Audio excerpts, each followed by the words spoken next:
지금 현재 김정은의 체중은 키가 168 정도로 추정하고 있는데 네. 몸무게는 147kg입니다. 스트레스를 먹는 거로 푸는 사람이라서 김정은이 두려움을 느끼고 있는 건 내부 봉기거든요. 차라리 러시아 입장에서 북한 정권이 붕괴하면 그 짐을 하나 더 넣은 겁니다. 주에 대신 김여정한테 권력이 승계될 가능성은 혹시 없습니까? 승계될 가능성은 없고요. 빼앗을 가능성은 있죠. 사실 북한의 엘리트들을 지금 뒤에서 지원해주고 있는 게 중국이잖아요. 그렇습니다. 근데 중국과 이렇게 틀어져 버리면 엘리트들이 이거 나 먹고 사는 문제고 이게 좀 뭐 직결돼 있는데 이게 잘못되는 거 아니야 하면서 약간 좀 뭐 봉기나 좀 어떤 반감을 가질 가능성 그런 것도 좀 생각해봐야 되지 않나요? 그 가능성이 현재 북한 붕괴론의 가장 가능성이 높은 곳으로 올라와 있습니다. 왜냐하면 이 북중 관계라는 것은 단지 어떤 북한과 중국과의 외교적인 관계를 뛰어넘어서 네. 이 북한에서 핵심적인 권력을 누리고 여러 가지 어떤 부를 누릴 수 있는 엘리트 계층의 생존과도 밀접히 연관되어 있는 것이고요. 네. 그들이 북한 내부에서 어떤 그 힘을 유지시킬 수 있는 배경에는 중국이 뒤에서 그들을 서포트하기 때문에 가능했던 것이거든요. 그러니까 중국 입장에서는 북한이 무너지면 안 되니까 네. 이 엘리트 계층, 즉 북한의 코어 계층을 먹여 살리는 일을 지금까지 중국이 했었는데 예. 김정은이 그 북중 관계를 갑자기 싹둑 잘라버리면서 일거에 이들은 중국이 늘 얘기하는 그 관시가 한 네. 번에 끊긴 거거든요. 그렇죠. 그러면 이 북한 내부의 엘리트들 입장에서는 지금까지 본인들이 생존해오던 모든 방식을 다시 처음부터 시작을 해야 되는 그런 위기에 놓인 셈이고요. 맞아요. 김정은이 그들한테 요구하고 있는 것은 그 중국과의 모든 관계를 러시아로 옮기면 되는 것 아니냐라는 것인데 이게 얼마나 잘못된 생각인지 사실 네. 중국과 러시아는 국력의 차이도 있고요. 경제력의 네. 차이도 있고 체제의 차이도 있습니다. 러시아는 일단 사회주의 국가가 아니에요. 그렇기 때문에 러시아의 그 시장 경제는 굉장히 냉혹합니다. 이익이 발생하면 북한과 거래를 하는 것이지 어떤 지정학적인 이익 때문에 북한을 도와주고 그럴 만한 어떤 당위를 가지고 있는 사람들이 아니거든요. 네. 그렇기 때문에 중국과의 관계가 멀어지고 있는 것은 김정은에게 장기적으로 매우 큰 실수가 될 거다라고 저는 북한 생각합니다. 붕괴 시나리오 중에 하나가 그런 어떤 엘리트들의 봉기 가능성. 네. 전 또 하나 생각해 볼 수 있는 게 지금 김주애로 이제 권력을 이양하려고 하는 그런 조짐들이 좀 보이는데 예. 과연 김주애에게 권력이 넘어가는 그 시점에서 군부들이 그거를 받아들일 수 있겠느냐 하는 의심도 있는데 어떻게 보세요? 워낙 내부 사정에 정통하시니까. 그 의심은 사실 앵커님과 저만 하고 있는 것이 아니라 김정은도 하고 있죠. 그렇기 때문에 이 군부의 동의를 얻어내기 위해서 지금 김주애가 공개석상에 등장하는 자리를 보면은요, 네. 군부가 뭐 어떤 굉장히 큰 걸 해낼 때마다 그 자리에 어김없이 등장을 시킵니다. 이번에 화성 19형 예. 발사 현장에도 있었죠. 그러니까 즉 군부가 이제 어떻게 보면 북한의 어떤 가장 핵심적인 세력이라는 것에 대해서는 누구나 다 인정하는 사실이기 때문에 네. 그 군부들이 자주 등장하는 행사에 김주애를 반복적으로 노출시키고 네. 김정은의 카리스마로 김주애의 뒤를 바치는 형식을 통해서 군부가 이제 따르도록 만드는 그런 구조를 만들고 있고요. 네. 아이러니하게도 김주애가 가장 처음으로 공개된 게 2022년 11월쯤인데 그때도 미사일 발사 현장이었습니다. 그래요? 예, 결국은 이제 군부의 행사에 네. 김주애를 가장 먼저 내세웠고 큼직큼직한 행사들, 뭐 기념 행사, 네. 뭐 군부의 기념 행사 이럴 때마다 김주애를 주석단에 앉히면서 군부와 김주애 사이의 어떤 그 어색함을 좀 줄여주기 위해서 노력을 네. 하고 있는 것 같습니다. 그 군 행사 중에 저 또 약간 특이하게 봤던 게 그 특수부대들 있잖아요. 예. 김정은 주위에 호위하는 예. 그 부대들 손이 항상 방아쇠에 있어요. 그것도 약간 좀 저는 좀 특이하게 봤는데 혹시 거기서는 좀 이상한 조짐 못 느끼셨어요? 그 얼마 전입니다. 네. 사실 그 병사들이 지금 러시아에 간 거거든요. 그 특수군단 병사들의 훈련 예. 현장을 김정은이 받고 얼마 안 지나서 그 사람들이 지금 러시아로 간 건데 폭풍군단이라고 했을 때는 북한 내부에서 이 김정은에게 가장 충성하는 사람들이 가는 곳입니다. 예. 북한에 대한 어떤 애국심도 상당히 높고요. 고난이도의 훈련을 견디면서까지도 뭔가 지키겠다라는 게 있으니까 가는 것 아니겠습니까? 근데 그런 사람들의 훈련장에 갔을 때 김정은은 그들조차 믿지 못해서 그 주변의 호위 병력들이 총끌을 그들로 향하고 그리고 방아쇠에 손을 넣어서 언제든지 격발할 준비가 되어 있는 상태에서 네. 호위를 서는 모습이 주기적으로 노출됐거든요. 근데 그것은 사실 역설적으로 김정은의 지금 얼마나 그 권력의 어떤 취약함을 그 스스로 느끼고 있는지를 네. 보여주는 대목이라는 생각이 들었고요. 결국은 내가 믿는 사람들이라 할지라도 언제든지 총구를 돌릴 수 있기 때문에 네. 그들을 겨냥하고 있는 건 아닙니까? 아이러니죠. 그 김정은은 그런 어떤 두려움과 스트레스를 매일매일 어떻게 견뎠나 싶어요. 저 같으면 그냥 정말 못 견디고 병나서 죽었을 것 같은데. 김정은의 체중이 그걸 말해주고 있습니다. 스트레스를 먹는 거로 푸는 사람이라서 지금 현재 김정은의 체중은 키가 168 정도로 추정하고 있는데 네. 몸무게는 147kg입니다. 건강한 체격이라고는 절대 볼 수 없는 구조죠. 언제 병이 나서 쓰러져도 이상하지 않는. 그것이 바로 세 번째 북한 붕괴론의 이제 가능성을 뒷받침하는 건강 이상설. 그렇습니다. 네, 건강 이상설은 항상 이제 등장을 하고 있는 것인데 네. 왜 갑자기 김정은이 이 시점에 김주애를 이렇게 다급하게 후계자로 만들려고 할까에 대해서 네. 아무리 아무리 많은 당위를 찾아봐도 본인의 건강에 자신감이 없기 때문에 저러는 건 아닐까가 가장 설득력이 있거든요. 본인이 앞으로 한 30년, 40년 더 풍족하게 살 거면 후계자를 이렇게 일찍 세울 필요도 네. 없습니다. 후계자를 세운다는 건 권력이 나뉜다는 뜻이기 때문에 독재자들은 이 권력이 나뉘는 걸 누구보다 싫어하는 사람들 그렇죠. 아닙니까? 예. 근데 그런 권력이 나뉘는 현상까지도 감내하면서 후계자를 세우고 지나치게 어린 딸을 어떻게 보면 강제로 북한 주민들의 그 뇌 속에 지금 밀어넣고 있는 것이거든요. 세뇌하는 후계자라고. 거죠. 예. 근데 그 과정을 반복하고 있다는 건 그만큼 김정은이 본인의 어떤 통치 행위 자체에 불안감이 있는 것이고 네. 또 본인의 어떤 건강에도 불안감이 있기 때문에 언제 죽을지 모르는 상황에서 아무런 준비가 되어 있지 않은 후계자가 그때 그 모든 걸 감당하기는 불가능할 거라고 여겨서 네. 지금부터 후계자 수업을 한다라고 저는 보고 있습니다. 또 하나는 김정은이 왜 디코이 차량이라고 혹시 아시죠? 예, 압니다. 똑같은 차를 예. 같이 이렇게 행렬을 네네. 시켜서 내가 어디 있는지 모르게. 네. 지금 그게 종종 보인다는 것 같아요. 얘기 들어보면. 그것도 이제 최근에 등장하기 시작했어요. 다 이 모든 현상은 코로나 이후에 생겨난 즉 김정은의 통치에 상당히 어떤 빨간불이 들어오기 시작했다라고 저희가 포착을 하는 시점이 코로나 이후인데 네. 그때부터 등장을 하기 시작했습니다. 이 디코이 차량이라는 건 똑같은 차량을 동시에 움직여서 어떤 차량에 김정은이 타고 있는지 모르게 하기 위함이거든요. 그렇죠. 예. 근데 이 디코이 차량은 결국은 통치의 어떤 불안감을 느끼는 독재자들이 주로 사용하는 방식이고 네. 또 그뿐만이 아니라 재밍 차량도 등장을 했어요.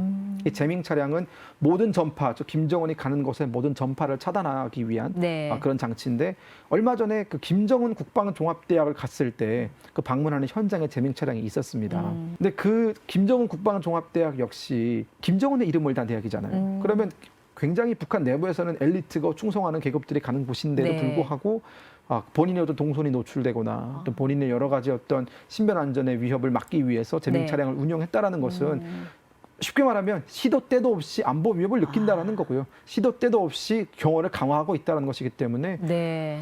뭐 우리 입장에서는 사실 우리는 김정은을 제거할 그렇게 동기를 가지고 있지 않은데 뭐 북으로 올라가서 뭐 북침을 한다 이거는 시나리오에는 없는 거예요. 없는 겁니다. 네. 우리가 지금 현재 김정은을 제거할 어떤 계획도 가지고 있지 않고 그럴 만한 이유도 없습니다. 네. 하지만 김정은이 두려움을 느끼고 있는 건 결국 내부 봉기거든요. 내부 봉기가 두려워서 네. 저렇게 하는 거다. 대역을 쓴다는 얘기도 있던데 맞아요? 그거는 사실관계가 좀 필요한 정보긴 합니다. 네. 가능성은 있죠.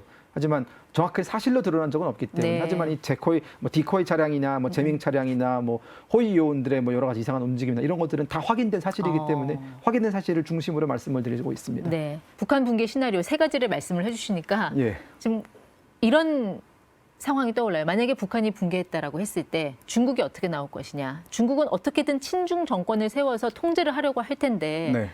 군사적으로 일단 개입을 하게 될까요? 군사적으로 개입할 가능성이 상당히 높고요. 아마 중국은 북한이 붕괴하기 이전에 그 상황을 막으려고 할 겁니다. 예컨대 이런 상황도 우리가 상상은 할 수 있는 겁니다. 김정은의 여러 가지 실책에 의해서 북한 정권의 붕괴 가능성이 높아지고 있고 그 불확실성이 상당히 상승하게 되면 중국은 오히려 김정은 체제를 네. 바꿀 생각도 할 수 있습니다. 어. 네, 이건 어디까지나 상상할 수 있는 범위 내에 그렇죠. 있는 거예요. 네. 왜냐하면 중국 입장에서는 한반도가 소란스러워지는 것 그리고 북한의 어떤 소요 사태가 발생을 해서 그 한반도 북부로 이제 뭐 주한미군이나 한국군이 올라오고 있는 상황은 굉장히 바라지 않거든요. 네. 그렇기 때문에 그런 상황이 오기 전에 미리 즉 김정은 정권이 스스로 자생적으로 뭔가 이제 회복할 수 있는 능력을 잃었다라고 판단했을 때에는 네. 김정은 정권 자체를 교체시킬 가능성도 있고요. 다만 네. 러시아라는 변수가 생겼잖아요. 네. 러시아하고 북한이 얼마 전에 거의 군사 동맹에 준하는 그런 네네. 어떤 협정을 맺지 않았습니까? 자동 군사 개입 조항. 네. 이렇게 되면은 러시아도 북한 붕괴하는 상황에서 가만히 있지 않을 거란 말이죠. 중국으로서는 굉장히 골치 아플 것 같은데요. 중국으로서는 골치 아플 겁니다. 하지만 우리가 자세하게 그 모든 이익관계를 놓고 따져보면 북한의 어떤 급변 사태가 발생했을 때 러시아 군이 과연 아시아 쪽으로 밀고 내려올 것인가. 결국은 동아시아 쪽으로 러시아 군이 들어올 것인가는 또 다른 문제고 네. 거기에는 사실 일본도 매우 민감하게 반응할 수밖에 없고요. 미국이라든가 뭐 우리나라라든가 대한민국이라든가 매우 민감하게 반응할 수밖에 없기 때문에 러시아는 원치 않는 짊어지는 것이거든요. 네. 차라리 러시아 입장에서 북한 정권이 차원이 붕괴하면 그 짐을 하나 더 넣은 겁니다. 지금은 우크라이나 전쟁이 급하기 때문에 네. 러시아가 북한의 손을 빌리는 것인데 우크라이나 전쟁이 끝나게 되면은 예. 러시아는 북한이 그렇게 필요하지 않습니다. 그런 상황이면 러시아는 그때부터 북한이 어떻게 보면 러시아의 짐이 되는 거거든요. 네. 동맹은 맺었으니까 어떻게 얘기를 좀 들어줘야 되는. 예. 하지만 북한이 알아서 무너지게 된다면 러시아는 그 짐을 덜어내는 것이기 때문에 오히려 방관할 가능성이 상당히 높다라고 봅니다. 그러니까 모든 것은 전략적인 함의 안에 존재하는 것이고 네. 결국은 전략적인 함의 안에서 중국이 가지고 있는 전략적인 이익이 더 훨씬 크기 때문에 러시아는 충분히 양보할 수 있습니다. 최근에는 또 이 무인기 때문에 어떤 남북 관계의 긴장이 굉장히 높아진 상황이잖아요. 예. 평양으로 네. 우리 무인기가 날아갔다고 하는 게 그쪽의 북한의 주장이죠. 주장이죠. 네. 네. 근데 수백 킬로미터를 날아갔다라는 거는 분명히 무인기하고 이 조종하는 사람 그 사이에 뭐 위성 항법을 동원을 네. 했다라든지 네. 뭔가가 있지 그게 무인기가 수백 킬로미터를 그냥 바로 날아가긴 쉽지 않았을 것 같은데 어떻게 보세요? 네, 뭐 제가 무인기 전문가는 아니라서 구체적인 메커니즘은 저도 잘 모르지만 어쨌든 대부분의 전문가들이 공통적으로 얘기하고 있는 것은 무인기가 수백 킬로 날아가는 것은 사실상 민간에서는 좀 하기 어려운 기술이다. 물론 민간에서도 수백 킬로 날아가는 드론이 있기는 합니다만 그것이 과연 우리나라에서 상용이 되느냐의 문제가 있고요. 그리고 백령도에서 보냈다고 지금 북한이 주장을 하고 있지 않습니까? 네. 여러 가지 주장을 봤을 때 민간의 소행이라고 보기는 좀 어려운 점이 있고 또 여전히 북한의 자작극의 가능성도 있고요. 다만 북한에서 위협적으로 느꼈을 거는 특히 네. 그 평양의 핵심인 조선중앙노동당 그렇죠. 예, 그렇죠. 그게 있는 곳에 거기에 떨어졌잖아요. 그렇죠. 조선노동당 네. 중앙청사, 그러니까 조선노동당 중앙본부 청사 위에서 삐라가 뿌려졌기 때문에 네. 이제 북한이 저렇게 강하게 반응을 그렇죠. 하고 있는 것이죠. 그러니까 뭐 사실 노린 거죠. 이제 어쨌든 작년이죠. 네. 북한의 무인기가 재작년인가요? 북한의 무인기가 용산까지 날아와가지고 사진도 찍고 날아가고 여러 가지 일이 있었거든요. 또 네. 북한의 무인기는 심지어 10차례 넘게 날아왔었습니다. 우리나라에. 그러다 보니까 뭐 보복 차원에서 우리가 한번 보여주기 식으로 보냈다라는 네. 것도 나름의 가능성은 있는데요. 예. 뭐 우리 군당국도 뭐 여기에 뭐 예스도 하지 않고 노도 그러니까요. 하지 않고 있기 네. 때문에 일단은 북한의 주장. 네, 일단은 북한의 주장이라고 저는 말씀드릴 수밖에 없고 평양 같은 경우는 인구가 한 200만 명 정도 되죠. 한 230만 정도 됩니다. 예. 그러니까 이제 북한으로서는 그게 어쨌든 무인기가 평양 그 그렇죠. 상공에서 떨어졌다라는 거를 굉장히 위협적으로 받아들이고 있는 것 같은데. 이 평양의 방공망은 북한이 자랑하는 매우 촘촘한 방공망인데 그래요? 그 방공망을 뚫고 무력화시켰다라는 것은 북한 입장에서는 다시 네. 그 방공 전술을 짜야 되는 문제가 있기 때문에 골치 아프죠. 그래서 곧바로 이제 김여정이 대남 메시지를 냈어요. 네. 다시 한번 이러면 끔찍한 참변이 일어날 것이다라는 거는 제가 볼 때는 다시 하지 말아달라는 그런 요청 아닌가요? 그렇죠. 네. 현재 북한의 무인기가 날아와서 물론 북한의 주장입니다만 한국에서 날아와서 여러 가지 어떤 뭐 방공망을 뚫고 또 방공망을 무력화시키고 북한의 어떤 심장이라고 할 수 있는 조선노동당 본부청사에 뿌렸다라는 건 네. 여러 사람의 목이 날아갈 수 있는 겁니다. 만약 그들의 주장이 사실이라면 방공망을 책임진 사람도 문제가 있는 거고요. 네. 또 이 노동당의 어떤 그 경비를 책임지고 있는 사람들도 문제가 있는 것이 여러 군데에서 책임 소재가 발생하거든요. 네. 그렇기 때문에 북한 입장에서는 만약 그 모든 것들이 사실이라면 정말 골치 아픕니다. 날아올 때마다 사람들이 옷을 벗어야 돼요. 김여정도 혹시 김일성 종합대학 출신인가요? 라고 주장은 하는데요. 본 적은 없습니다. 김여정의 대남 메시지가 나오면 좋더라고. 이게 군사 기밀이 다 노출이 되던데.